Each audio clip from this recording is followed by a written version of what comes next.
Hello once again, our most devalued student. My name is Confident and welcome to our revision session. This is cubic functions, and I've already done two questions in one of the two videos, which I will encourage you to go get hold of. This is the first video, I think, and this is the second video. So if you have been watching or following this channel, just check these videos. They are all on cubic functions, and they're going to assist you in understanding them, these cubic functions further. So as I said, I quickly did this video in the previous lesson, and I also did another video on this question. So now I just want us to look at this kind of question again. Why did I pick up this question? Mainly it's because it's a different question that is asked where you are needed to find your A, your B, and your C. Let's look at this question just to make an example. It said here, the sketch below represents function f of x is equal to x cubed plus bx squared plus cx plus d. See that? And they give you g of x again, ax plus q. So let us identify those. So you can see the f graph, this is a cubic function, and you can see the g graph is a straight line. And obviously you can see that these are turning points. And what are they saying here? They are saying B is that point 2 minus 16. B, okay, A. So there is A, B, and C are points where the two graphs intersect. So, okay, these are the points. We have got that point, and that point, and that point. And then it says also C is 6, 0, there is that point C, and then is an x-intercept of f. So this is an, while L and M, I think we talked about these being turning points. Okay, so now look at the question. It says show that B is equal to minus 5, C minus 8, and D this if it is given that f prime x is this. So the good thing is they have already given you the differentiation, that is the f prime x, the dy over dx of this graph. So let's take that and say, if I'm given, let's take the first original graph here. It was what? F of x is equal to x cubed plus bx squared plus cx plus d. Alright, so this is what I have. Now with this graph, which is the original graph, right? And then I've got also f prime x. Okay, let me write it down, then I'll take it later. Which is f prime x is equal to 3x squared minus 10x minus 8. So look at these two. Okay, interesting. So this is what you are given, these two graphs. Now if I'm given these f of x and f prime, so what they're telling me is if you take this graph here and you find f prime x, you'll get this graph. I think that. So let's find f prime x though in terms of b, c, and d. So it will be what? If you do f prime x on the original, it is going to be, you drop, remember you take 3, drop it, subtract 1, take 2, drop it, subtract 1, and this becomes 1 here. So let's do that and find f prime x. It will be equal to 3x 3 minus 1 plus b, you drop the 2, and it's x 2 minus 1, and plus c times 1, and that d becomes 0, remember. So this becomes 3x squared. I think that this becomes 3x squared plus, remember this is a b, not a 6, so it's plus 2b x plus c. It's like that, right? So this is the f prime x. So now look, how many f prime x do we have? We've got 2 of them now. If I bring these together, so I've got the first one, which is this one. So if I take this one, bring it in here, and I also take this one like that and bring it in here, I'll just put whatever is left. Look at this, I've got these 2 graphs, but now I'm able to compare them. You see that? Look at how they can be compared. If I look at the coefficients of x, okay, this was a squared. If I look at the coefficient of x squared, you see 3 and 3. I can also look at the coefficient of x. Look at this here. And I can also look at the constant.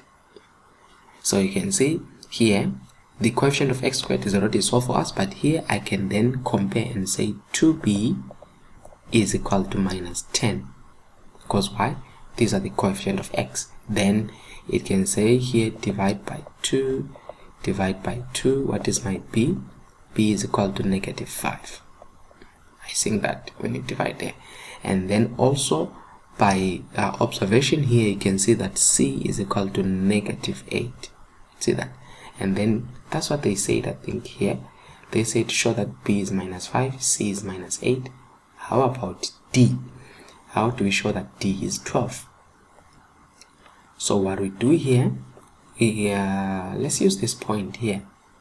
We can use this point. We have a point b, which is 2 minus 16. If we take that point b, which is 2 minus 16, and then what do we do? If we can substitute it, because it lies on the graph, let's substitute it there. Are you with me? Now remember, already we know what? We know b and c. So if we can do that, what you'll have, remember, it's like you've got f of 2. That's what x is. So f of 2 is equal to 2 cubed plus b 2 squared plus c 2 and then plus d. Are you getting that? But we know what is f of 2. F of 2 is minus 16. So you've got negative 16 is equal to 2 cubed is 8 plus b. We just got our b as minus 5 and c as minus 8. So it will be minus 5 and then 2 squared is 4 and then plus c is negative 8 times 2 and plus d. See that? And then when you simplify, negative 16 is equal to, you can use then a calculator here where all the numbers are involved. You can just use a calculator and add them together. So you are adding 8 plus negative 5 and then multiplied by 4 and then plus and then negative 8 multiplied by 2. That's what you're having. So you have got negative 28 here plus d. Then obviously let's take that side, it will be negative 16, negative become positive 28 is equal to d. And then when you subtract 28 minus 16, what does it give us? Think if you put a 16 there, you can see 2 1, you see that's 12. So you'll get here 12 is equal to d, and that's what they gave us to say, and d is equal to 12. So you prove it like that. You have managed to find using comparing. You see they gave you f prime x, and you can find f prime x in terms of b and c from the original, and then you compare, you match the coefficients, and then after that you can find your b, your c, and then take that point to give us d. Alright, so that is the first part. What is the second question? That is how many marks? 4 marks, not bad. Determine the coordinates. This is the one that I always keep on telling you, the importance of calculus now, to find the turning points. Determine the coordinates of the turning points L, M of f. So you've got the turning points L and M. So now to find the coordinates of the turning points, remember they already gave us this part here to say our f of x. What is our f of x? So if I can take it again here, this is our f of x, and you need to know the condition here that at, that's what you write, you're going to say at turning point, right, f prime x, what is it, is equal to 0. You must always remember this statement, very important statement. This statement is at turning point, the derivative f prime x dy over dx of a cubic graph is equal to 0. And then you take that 3x squared minus 10x minus 8, you equate that to 0, and then you solve for x. And then the easier way to solve for x here, I know you can factorize, but let's go for the quadratic equation. Remember, this is your a, your b, and your c. It's always much better. So you're going to say x is equal to negative b plus minus square root of b squared minus 4ac divided by 2a. Are you with me? And then from there you've got x is equal to, now b is negative, see, so negative 10 plus or minus, just need to be careful here, negative b squared negative 10 squared minus 4, a is 3 and c is negative 8 divided by 2, and a is 3. Now you're going to get two values of x. Let's now, you have to use a calculator here. Negative 10 plus square root of what? Negative 10 squared, right, minus 4a is 3 and c is negative 8. Alright, then you divide by what? 2 and 3 equal to, there is the first one, x is equal to 4, and put the negative, and x is equal to negative 2 over 3. So x is equal to 4, x is equal to negative 2 over 3. Alright, so this is what we have here. That's what we have. We've got two values of x, but the question said we need to find the coordinates. Now coordinates, remember, they need to have x and y. So by you getting just the value of x, it's not done. You need to get both values x and y. So if you're saying x is 4 and x is equal to minus 2 over 3, you need to go to the original graph. The original graph, which is this one. Take the original graph here, which was f of x is equal to x cubed plus bx squared plus cx plus d. Let me write it down here. It was f of x is equal to x cubed plus bx squared plus cx plus d. But remember, you got the values now. It's x cubed, and then we said b was what? Negative 5, c negative 8, d was 12. So you'll have here minus 5x squared minus 8x plus what? Plus 12. So this is your f of x. Now you've got then two ways of going about it. You take the first one to say here when x is equal to 4, so you've got what? F of 4. See, you substitute. So you've got 4 cubed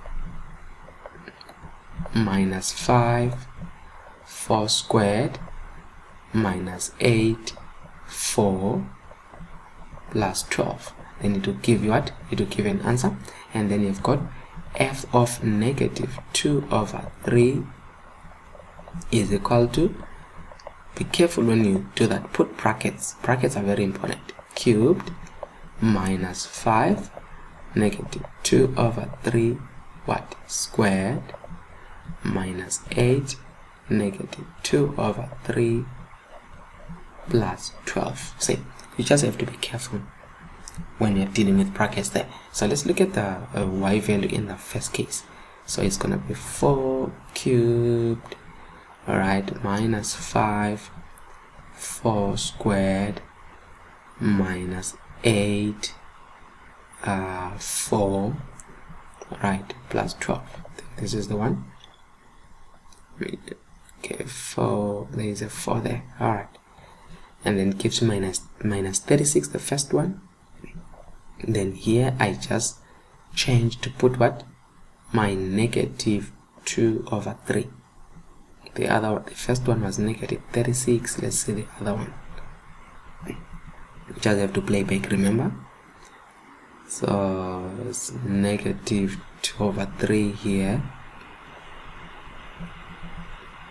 and also here it's negative 2 over 3. So the first one was negative 36. Let's see this one. It's 400 over 27. So this one here is 400 over 27, and here is negative 36.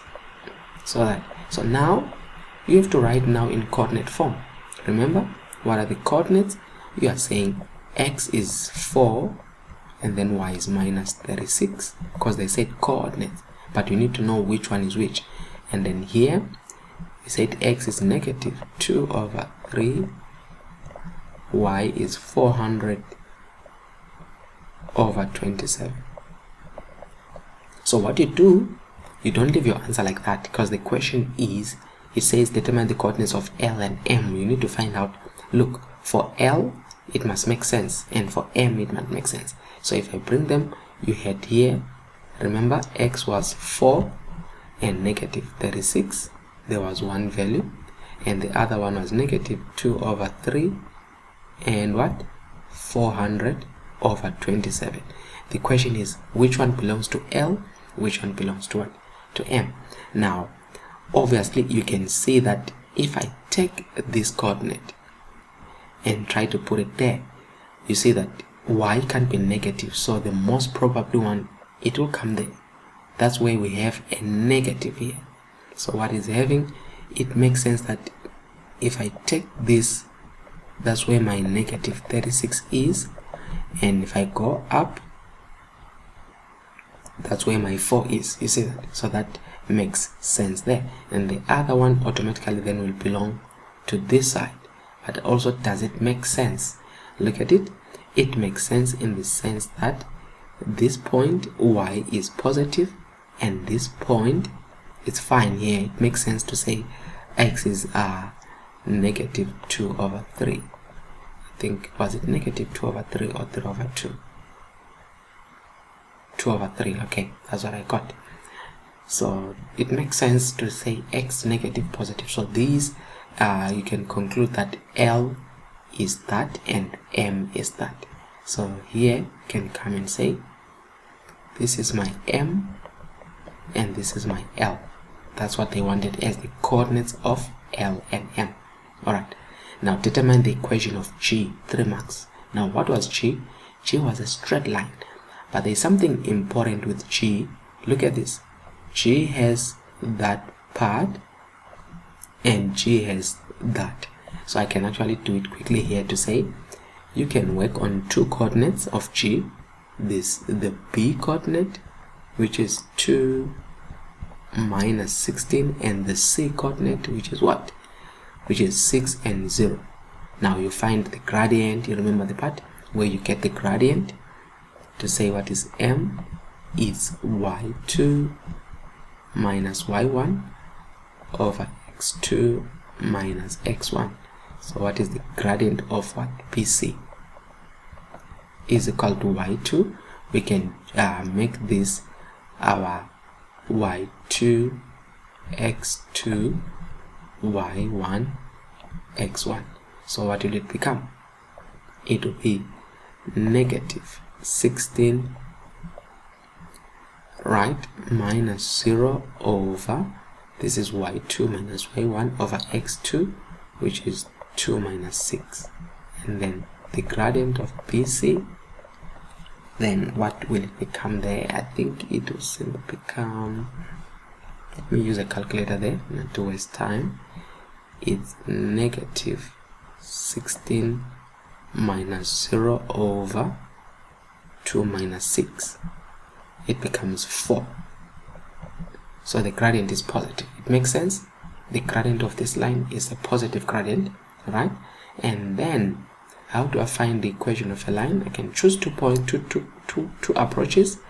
Take one whereby you can use to say I can choose this one. Y is mx plus c, and choose one point, for example 6 0. So my y is 0, is my m is 4, x is 6 plus c. See that 4 times 6 is 24. Take it to the other side, it will be minus 24 is equal to c.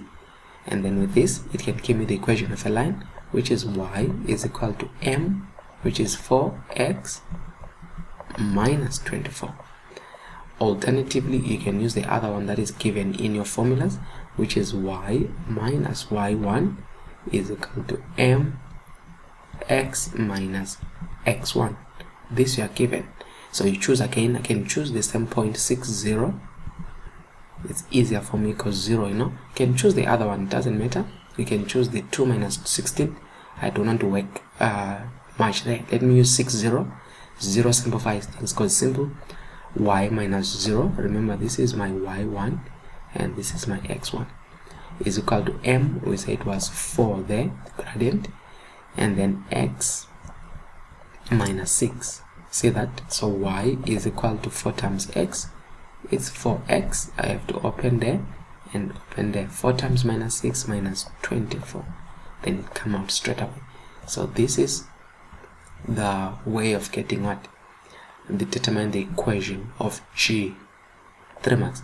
Now if it is further given that the coordinates of point A are x minus 36, let's look at that. There is point A here and they are saying it's what? It's x minus 36. Now okay, if it is given that the coordinates of that, determine the length what of am. So they want to find this distance here. Let me make it small. They want to find this distance here. Now the good thing about this, look at this, already it's xa is what? It's x minus 36. So you can see even the turning point was minus 36, so it's a horizontal line. Are you seeing that? So which means if I can find this point here, if I can find that point, the x value, because they didn't give us, see they made it x. If I can find this point x, and I already know the other point is 4, and then I find that distance, actually I'm looking for this distance here. Let me make it thicker. This is the distance I'll be looking for. Are you with me? So it's a matter of saying if this was x2 and this was x1, so it will be x2 minus x1. That will be the distance. Or you count steps, how many steps from x1 to 0, and from, because already here is 4, from 0 to here is 4, and I find from here to here, then I add them together because it's the distance. Now how do I find that point? It's not difficult. We already know that our equation of the straight line, remember, I can take it here. Y is 4x minus 24. So if I take that equation of the straight line as y is equal to what was that, 4x minus 24 here, and then as we are saying at this particular point, look at this, I know what is my y. Remember this is y value is negative 36 at x minus 36. These are 2 points. What will be the value of x? So where there is y, I put negative 36 is equal to 4x, because it's x minus 24. And so for x, take negative 24 there, negative 36 plus 24 is equal to 4x. Right? And then when I simplify that, I will have, so it's negative 36 plus 24 equal to negative 12. So minus 12 is equal to 4x. Then from there divide by 4 because I need to find x. That is my x is equal to negative 3. Right.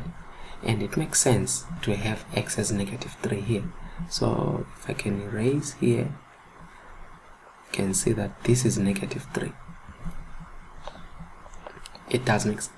So if I can find the distance now, this particular distance AM, we can see that from here to 0 is 3 units.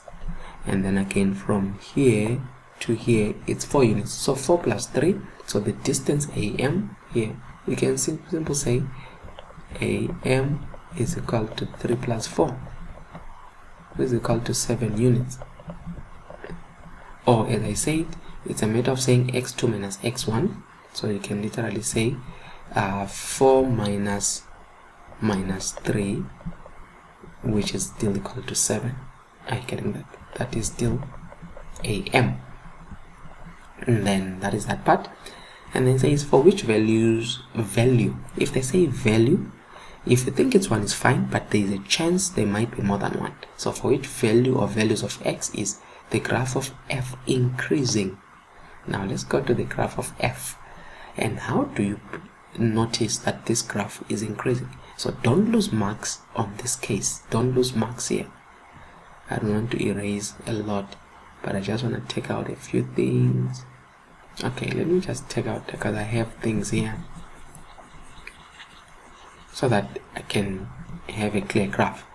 Now they are saying when the graph is increasing now, how do you know that the graph is increasing? It is increasing when, the simple thing is when it is going up. I think that's what I can use. So look, this graph, when I'm drawing it, I'm going up. You see the direction? It's going up. See, I'm going up. And then that is the point. Always stop at the turning points, because that's where the graph starts turning. Now look where it's going. It starts going down. So that is now, this side was increasing, and then this side is decrease. So it will continue to decrease, it will continue decreasing, but here is a change. See that?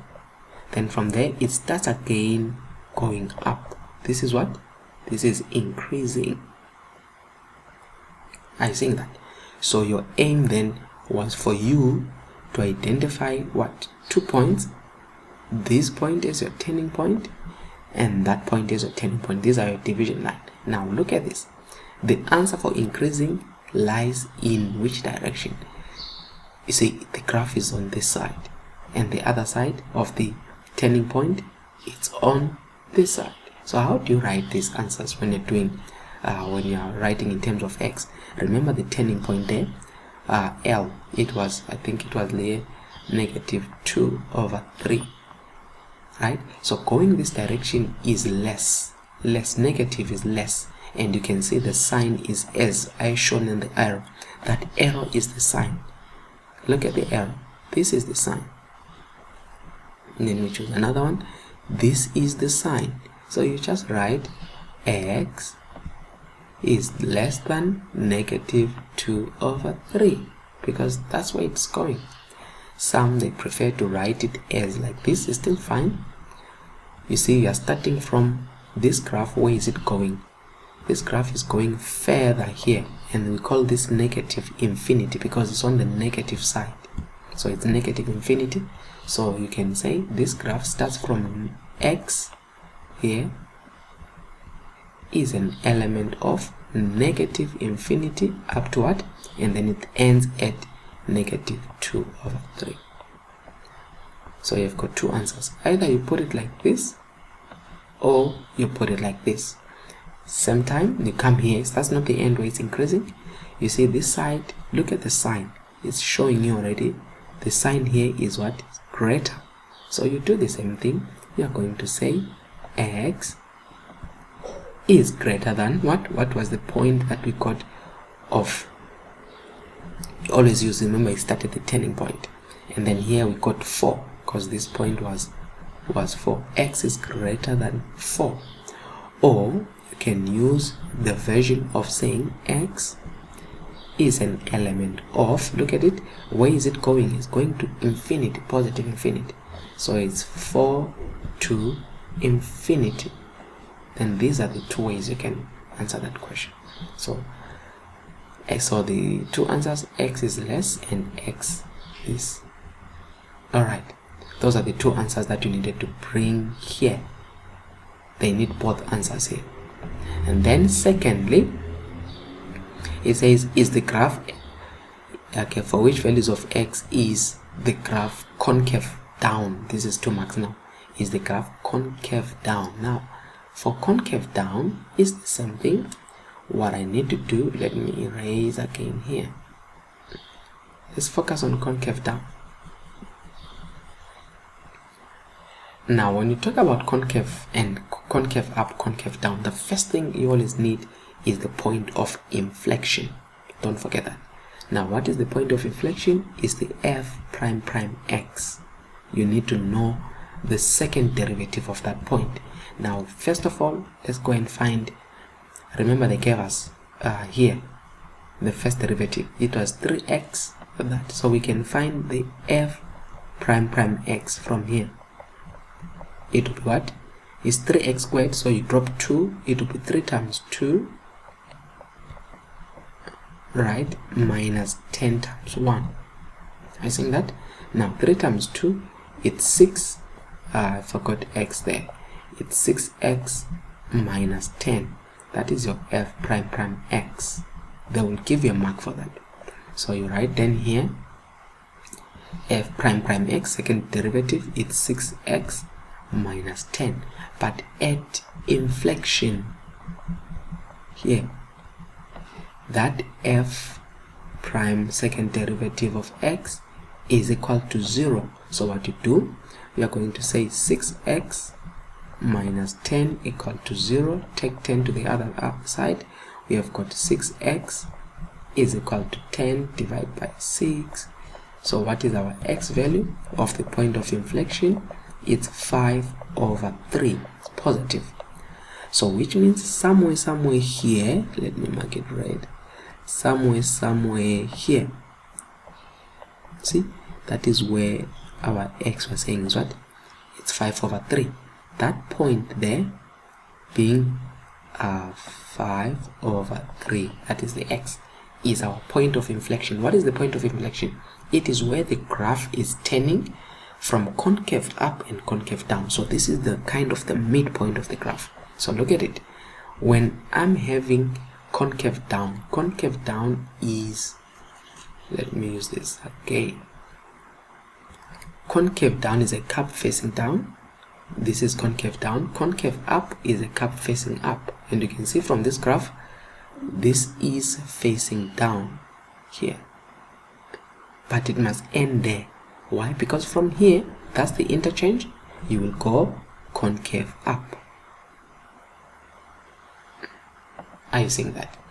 That is the two parts that makes this whole thing to understand if you're concave up, concave down. So this is your down, this is your up. So now the question is, for which values of x is the graph of f concave down? So you look at it and say, okay, I'm starting from the point of inflection here, see, but where are you going?